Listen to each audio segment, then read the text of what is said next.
ഉദ്ദേശിക്കുന്നത്.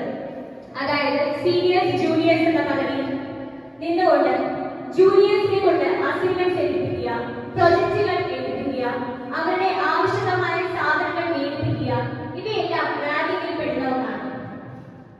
ഇപ്പോൾ വിചാരിക്കും ഇവയെല്ലാം ഒരു തമാശ രൂപേണ എടുത്തു കഴിഞ്ഞാൽ തീരാവുന്ന പ്രശ്നമല്ലേ ഉള്ളൂ. എന്നാൽ അങ്ങനെയല്ല, ഇത് ചെയ്യിക്കുന്നവർക്ക് മാത്രമാണ് അതൊരു തമാശ. ഇത് അനുഭവിക്കുന്ന ഓരോ കുഞ്ഞുങ്ങൾക്കും അത് എന്നും ഒരു ദുരനുഭവം മാത്രമായിരിക്കും. ഇവിടെയാണ് നമുക്ക് ശക്തമായ റാഗിംഗ് വിരുദ്ധ നടപടികളുടെ ഉദ്ദേശം. എന്താണ് റാഗിംഗ് വിരുദ്ധ നടപടികളുടെ ഉദ്ദേശം? Aims of anti ragging. First of all, ragging free campus. സർവകലാശാലകളിലും ക്യാമ്പസുകളിലും